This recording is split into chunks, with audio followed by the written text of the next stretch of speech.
英語聞き流しリスニング、英語テキストと MP3 ダウンロード、その他の物語はホームページからお聞きいただけます。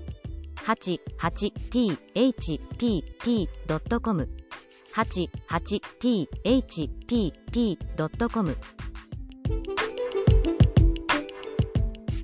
18. I tried not to be. It was pretty, comfortable Mrs. Carmichael who explained everything.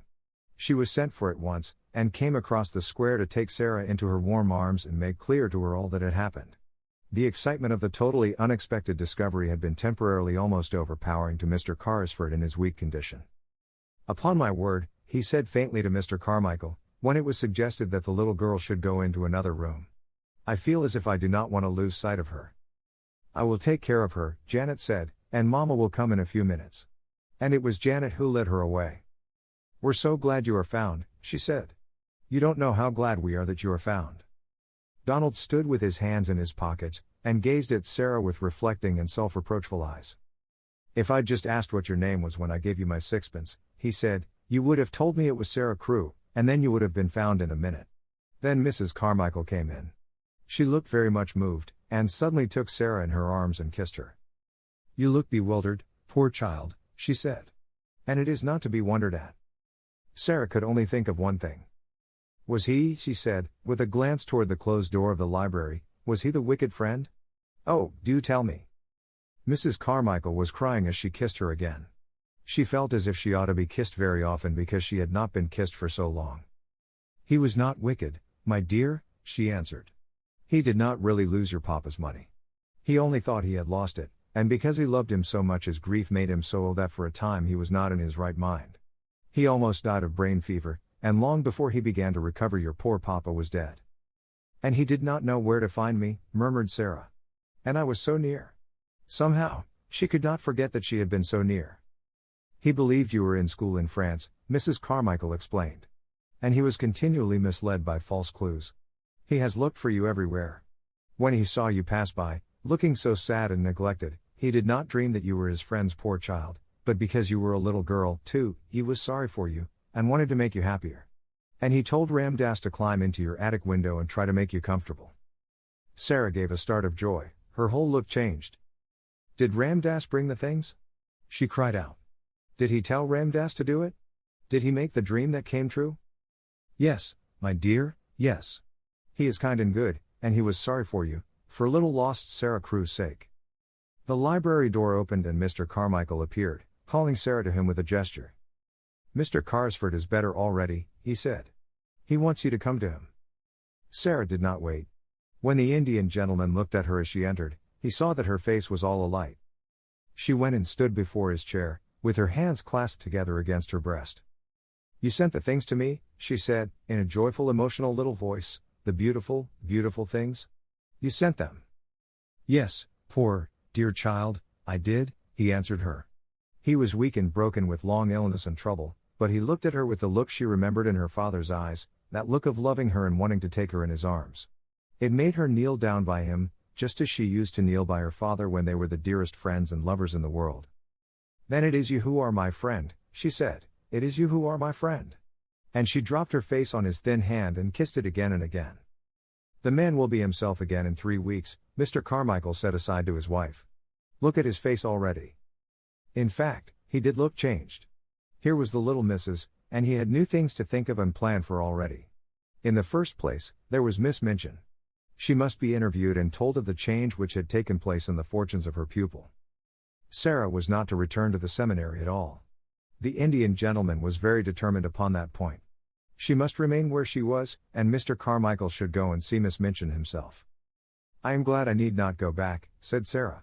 "She will be very angry. She does not like me, though perhaps it is my fault, because I do not like her." But, oddly enough, Miss Minchin made it unnecessary for Mr. Carmichael to go to her, by actually coming in search of her pupil herself. She had wanted Sarah for something, and on inquiry had heard an astonishing thing.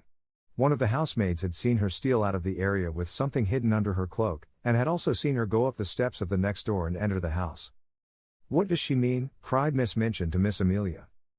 "I don't know, I'm sure, sister," answered Miss Amelia. "Unless she has made friends with him because he has lived in India." It would be just like her to thrust herself upon him and try to gain his sympathies in some such impertinent fashion, said Miss Minchin. She must have been in the house for 2 hours. I will not allow such presumption. I shall go and inquire into the matter, and apologize for her intrusion. Sarah was sitting on a footstool close to Mr. Carrisford's knee, and listening to some of the many things he felt it necessary to try to explain to her, when Ram Dass announced the visitor's arrival. Sarah rose involuntarily, and became rather pale, but Mr. Carrisford saw that she stood quietly, and showed none of the ordinary signs of child terror.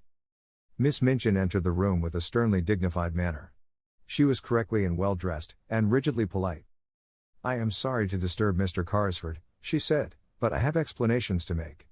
I am Miss Minchin, the proprietress of the young ladies' seminary next door." The Indian gentleman looked at her for a moment in silent scrutiny.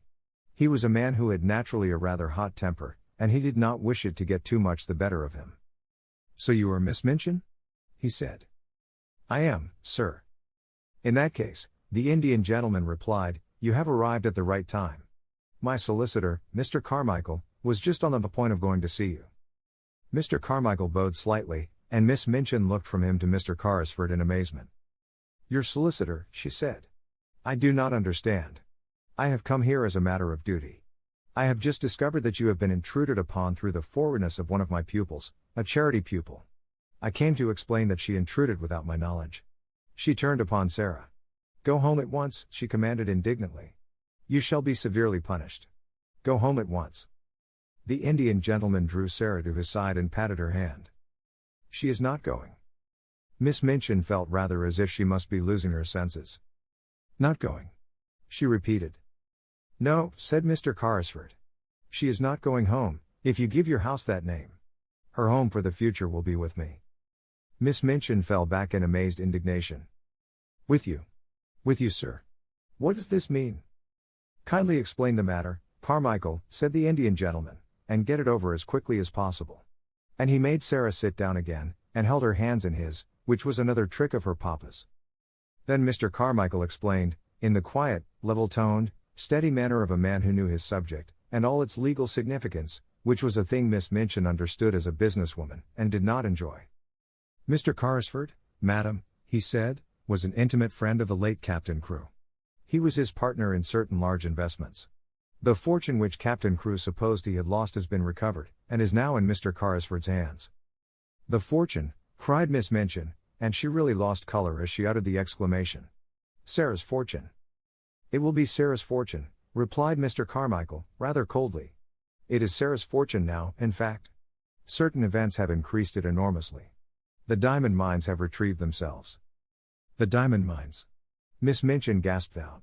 If this was true, nothing so horrible, she felt, had ever happened to her since she was born.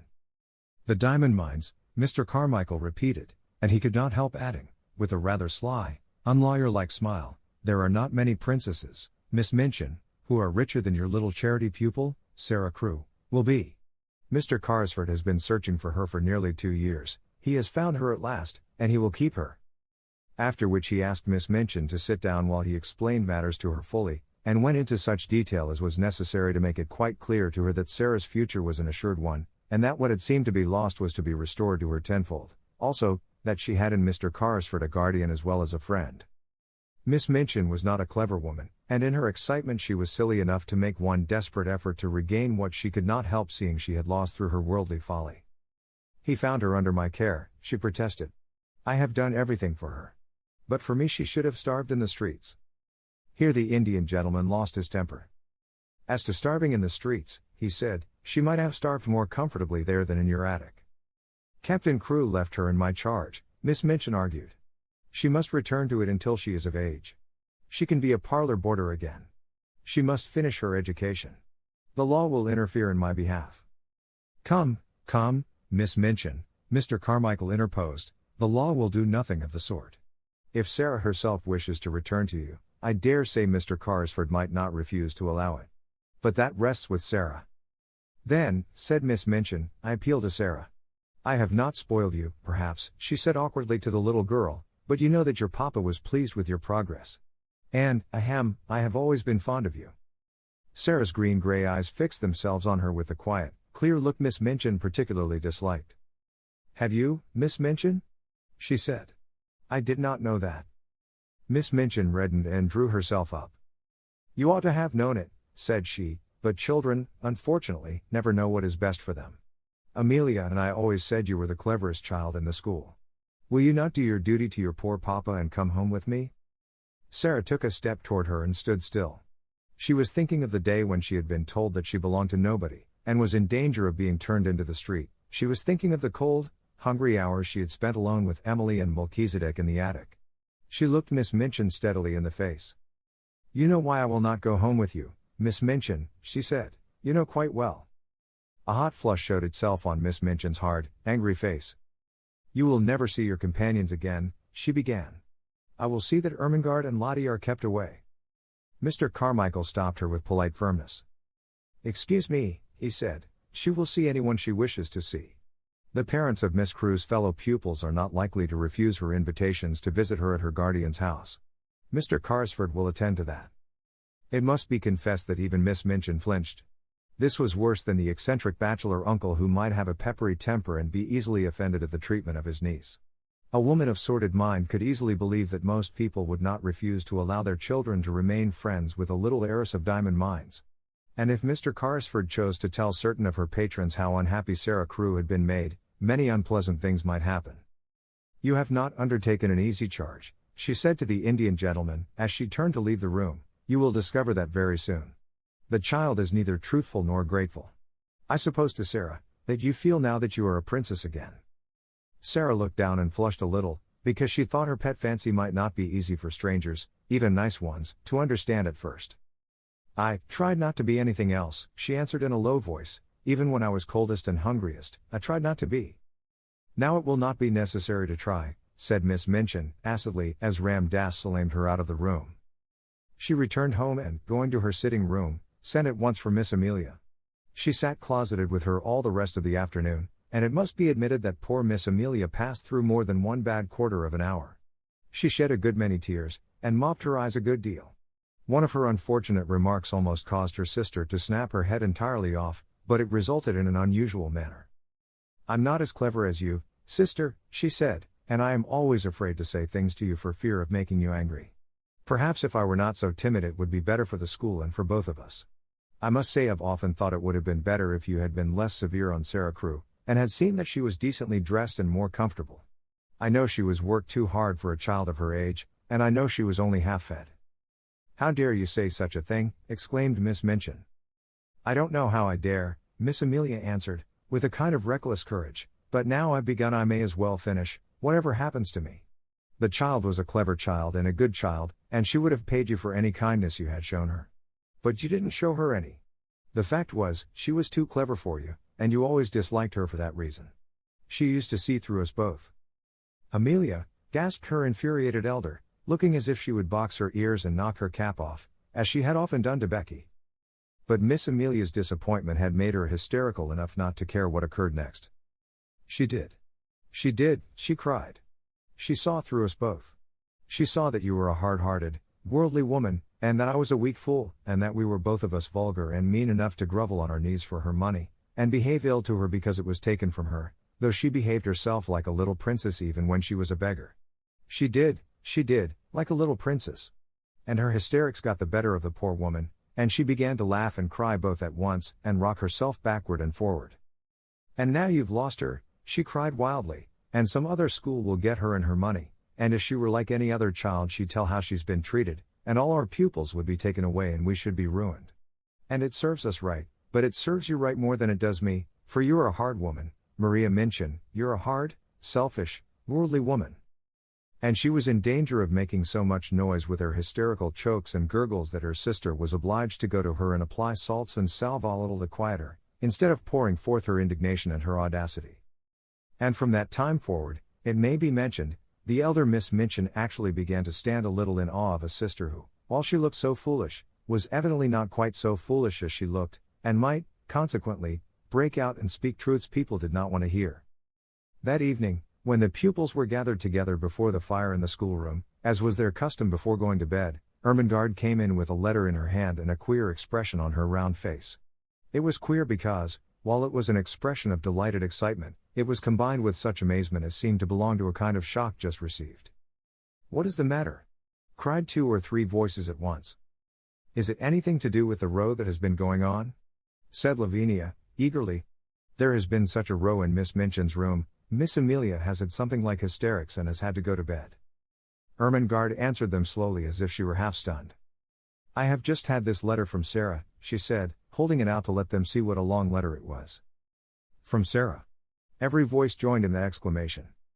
"Where is she?" almost shrieked Jessie. "Next door," said Ermengarde, "with the Indian gentleman." "Where? Where? Has she been sent away? Does Miss Minchin know? Was the row about that? Why did she write? Tell us. Tell us." There was a perfect babel, and Lottie began to cry plaintively. Ermengarde answered them slowly as if she were half plunged out into what, at the moment, seemed the most important and self-explaining thing. "There were diamond mines," she said stoutly, "there were." Open mouths and open eyes confronted her. "They were real," she hurried on. "It was all a mistake about them. Something happened for a time, and Mr. Carrisford thought they were ruined." "Who is Mr. Carrisford?" shouted Jessie. "The Indian gentleman. And Captain Crewe thought so, too, and he died, and Mr. Carrisford had brain fever and ran away, and he almost died. And he did not know where Sarah was. And it turned out that there were millions and millions of diamonds in the mines, and half of them belonged to Sarah, and they belonged to her when she was living in the attic with no one but Melchizedek for a friend, and the cook ordering her about. And Mr. Carrisford found her this afternoon, and he has got her in his home, and she will never come back, and she will be more a princess than she ever was, 150,000 times more. And I am going to see her tomorrow afternoon. There." Even Miss Minchin herself could scarcely have controlled the uproar after this, and though she heard the noise, she did not try. She was not in the mood to face anything more than she was facing in her room, while Miss Amelia was weeping in bed. She knew that the news had penetrated the walls in some mysterious manner, and that every servant and every child would go to bed talking about it. So until almost midnight the entire seminary, realizing somehow that all rules were laid aside, crowded round Ermengarde in the schoolroom and heard read and reread the letter containing a story which was quite as wonderful as any Sarah herself had ever invented, and which had the amazing charm of having happened to Sarah herself and the mystic Indian gentleman in the very next house. Becky, who had heard it also, managed to creep upstairs earlier than usual. She wanted to get away from people and go and look at the little magic room once more. She did not know what would happen to it. It was not likely that it would be left to Miss Minchin. It would be taken away, and the attic would be bare and empty again. Glad as she was for Sarah's sake, she went up the last flight of stairs with a lump in her throat and tears blurring her sight. There would be no fire tonight, and no rosy lamp, no supper, and no princess sitting in the glow reading or telling stories, no princess. She choked down a sob as she pushed the attic door open, and then she broke into a low cry. The lamp was flushing the room, the fire was blazing, the supper was waiting, and Ram Dass was standing smiling into her startled face. "Missy Sahib remembered," he said. "She told the Sahib all. She wished you to know the good fortune which has befallen her. Behold a letter on the tray. She has written. She did not wish that you should go to sleep unhappy. The Sahib commands you to come to him tomorrow. You are to be the attendant of Missy Sahib. Tonight I take these things back over the roof." And having said this with a beaming face, he made a little salaam and slipped through the skylight with an agile silentness of movement which showed Becky how easily he had done it before. 19. Anne. Never had such joy reigned in the nursery of the large family. Never had they dreamed of such delights as resulted from an intimate acquaintance with the little girl who was not a beggar. The mere fact of her sufferings and adventures made her a priceless possession. Everybody wanted to be told over and over again the things which had happened to her. When one was sitting by a warm fire in a big, glowing room, it was quite delightful to hear how cold it could be in an attic. It must be admitted that the attic was rather delighted in, and that its coldness and bareness quite sank into insignificance when Melchizedek was remembered, and one heard about the sparrows and things one could see if one climbed on the table and stuck one's head and shoulders out of the skylight. Of course the thing loved best was the story of the banquet and the dream which was true. Sarah told it for the first time the day after she had been found. Several members of the large family came to take tea with her, and as they sat or curled up on the hearthrug she told the story in her own way, and the Indian gentleman listened and watched her. When she had finished she looked up at him and put her hand on his knee. "That is my part," she said. "Now won't you tell your part of it, Uncle Tom?" He had asked her to call him always Uncle Tom. "I don't know your part yet, and it must be beautiful. So he told them how, when he sat alone, ill and dull and irritable, Ram Dass had tried to distract him by describing the passers-by, and there was one child who passed oftener than anyone else. He had begun to be interested in her, partly perhaps because he was thinking a great deal of a little girl, and partly because Ram Dass had been able to relate the incident of his visit to the attic in chase of the monkey. He had described its cheerless look, and the bearing of the child, who seemed as if she was not of the class of those who were treated as drudges and servants. Bit by bit, Ram Dass had made discoveries concerning the wretchedness of her life. He had found out how easy a matter it was to climb across the few yards of roof to the skylight, and this fact had been the beginning of all that followed. Sahib, he had said one day, I could cross the slates and make the child a fire when she is out on some errand. When she returned, wet and cold, to find it blazing, she would think a magician had done it. The idea had been so fanciful that Mr. Carrisford's sad face had lighted with a smile, and Ram Dass had been so filled with rapture that he had enlarged upon it and explained to his master how simple it would be to accomplish numbers of other things. He had shown a childlike pleasure and invention, and the preparations for the carrying out of the plan had filled many a day with interest which would otherwise have dragged wearily. On the night of the frustrated banquet, Ram Dass had kept watch, all his packages being in readiness in the attic which was his own, and the person who was to help him had waited with him, as interested as himself in the odd adventure. Ram Dass had been lying flat upon the slates, looking in at the skylight. When the banquet had come to its disastrous conclusion, he had been sure of the profoundness of Sarah's wearied sleep, and then, with a dark lantern, he had crept into the room, while his companion remained outside and handed the things to him. When Sarah had stirred ever so faintly, Ram Dass had closed the lantern slide and lain flat upon the floor.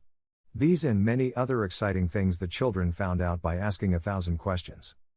I am so glad, Sarah said. I am so glad it was you who were my friend. There never were such friends as these two became. Somehow, they seemed to suit each other in a wonderful way. The Indian gentleman had never had a companion he liked quite as much as he liked Sarah. In a month's time he was, as Mr. Carmichael had prophesied he would be, a new man. He was always amused and interested, and he began to find an actual pleasure in the possession of the wealth he had imagined that he loathed the burden of. There were so many charming things to plan for Sarah. There was a little joke between them that he was a magician, and it was one of his pleasures to invent things to surprise her. She found beautiful new flowers growing in her room, whimsical little gifts tucked under pillows, and once, as they sat together in the evening, they heard the scratch of a heavy paw on the door, and when Sarah went to find out what it was, there stood a great dog, a splendid Russian boarhound, with a grand silver and gold collar bearing an inscription. I am Boris, it read, I serve the Princess Sarah. There was nothing the Indian gentleman loved more than the recollection of the little princess in rags and tatters. The afternoons in which the large family, or Ermengarde and Lottie, gathered to rejoice together were very delightful. But the hours when Sarah and the Indian gentleman sat alone and read or talked had a special charm of their own. During their passing many interesting things occurred. One evening, Mr. Carrisford, looking up from his book, noticed that his companion had not stirred for some time, but sat gazing into the fire. What are you supposing, Sarah? He asked. Sarah looked up, with a bright color on her cheek. I was supposing, she said, I was remembering that hungry day and a child I saw. But there were a great many hungry days, said the Indian gentleman, with rather a sad tone in his voice. Which hungry day was it? I forgot you didn't know, said Sarah. It was the day the dream came true. Then she told him the story of the bun shop, and the fourpence she picked up out of the sloppy mud, and the child who was hungrier than herself. She told it quite simply, and in as few words as possible, but somehow the Indian gentleman found it necessary to shade his eyes with his hand and look down at the carpet. And I was supposing a kind of plan, she said, when she had finished. I was thinking I should like to do something. What was it? Said Mr. Carrisford, in a low tone. You may do anything you like to do, Princess. I was wondering, rather hesitated Sarah, you know, you say I have so much money. I was wondering if I could go to see the bun woman and tell her that if, when hungry children, particularly on those dreadful days, come and sit on the steps, or look in at the window, she would just call them in and give them something to eat, she might send the bills to me. Could I do that? You shall do it tomorrow morning, said the Indian gentleman. Thank you, said Sarah. You see, I know what it is to be hungry, and it is very hard when one cannot even pretend it away. Yes, yes, my dear, said the Indian gentleman. Yes, yes, it must be. Try to forget it. Come and sit on this footstool near my knee, and only remember you are a princess. Yes, said Sarah, smiling, and I can give buns and bread to the populace. And she went and sat on the stool, and the Indian gentleman, he used to like her to call him that, too, sometimes, drew her small dark head down on his knee and stroked her hair. The next morning, Miss Minchin, in looking out of her window, saw the things she perhaps least enjoyed seeing. The Indian gentleman's carriage, with its tall horses, drew up before the door of the next house, and its owner and a little figure, warm with soft, rich furs, descended the steps to get into it. The little figure was a familiar one, and reminded Miss Minchin of days in the past. It was followed by another as familiar, the sight of which she found very irritating. It was Becky, who, in the character of delighted attendant, always accompanied her young mistress to her carriage, carrying wraps and belongings. Already Becky had a pink, round face.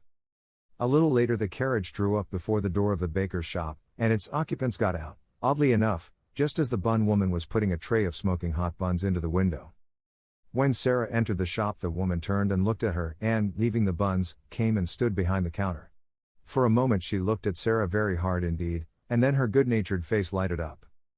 "I'm sure that I remember you, miss," she said. "And yet—" "Yes," said Sarah, "once you gave me 6 buns for 4pence, and—" "And you gave 5 of 'em to a beggar child," the woman broke in on her. "I've always remembered it. I couldn't make it out at first." She turned round to the Indian gentleman and spoke her next words to him. "I beg your pardon, sir, but there's not many young people that notices a hungry face in that way, and I've thought of it many a time. Excuse the liberty, miss," to Sarah, "but you look rosier and, well, better than you did that. "I am better, thank you," said Sarah. "And, I am much happier, and I have come to ask you to do something for me." "Me, miss?" exclaimed the bun woman, smiling cheerfully. "Why, bless you. Yes, miss. What can I do?" And then Sarah, leaning on the counter, made her little proposal concerning the dreadful days and the hungry waifs and the buns. The woman watched her, and listened with an astonished face.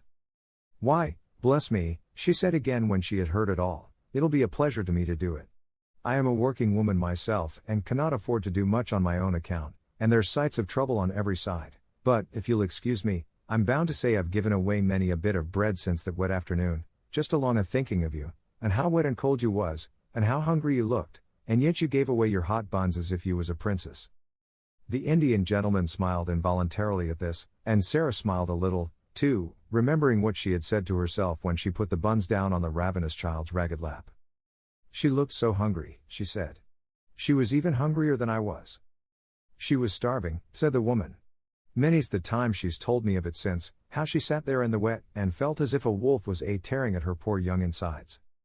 "Oh, have you seen her since then?" exclaimed Sarah. "Do you know where she is?" "Yes, I do," answered the woman, smiling more good-naturedly than ever. "Why, she's in that there back room, miss, and has been for a month, and a decent, well-meanin' girl she's goin' to turn out, and such a help to me in the shop and in the kitchen as you'd scarce believe, knowin' how she's lived." She stepped to the door of the little back parlor and spoke, and the next minute a girl came out and followed her behind the counter. And actually it was the beggar child, clean and neatly clothed, and looking as if she had not been hungry for a long time. She looked shy, but she had a nice face, now that she was no longer a savage, and the wild look had gone from her eyes. She knew Sarah in an instant, and stood and looked at her as if she could never look enough. "You see," said the woman, "I told her to come when she was hungry, and when she'd come I'd give her odd jobs to do, and I found she was willing, and somehow I got to like her, and the end of it was, I've given her a place and a home, and she helps me, and behaves well, and is as thankful as a girl can be. Her name's Anne. She has no other." The children stood and looked at each other for a few minutes, and then Sarah took her hand out of her muff and held it out across the counter, and Anne took it, and they looked straight into each other's eyes. "I am so glad," Sarah said. "And I have just thought of something. Perhaps Mrs. Brown will let you be the one to give the buns and bread to the children. Perhaps you would like to do it because you know what it is to be hungry, too." "Yes, miss," said the girl. And, somehow, Sarah felt as if she understood her, though she said so little, and only stood still and looked after her as she went out of the shop with the Indian gentleman, and they got into the carriage and drove away. Audiobook, The Family in Kyoto, One Japanese Girl Got Freedom by Hitomi Woods, on sale at online stores or apps. Apple Books, Google Play, Audible, 43 available distributors in total.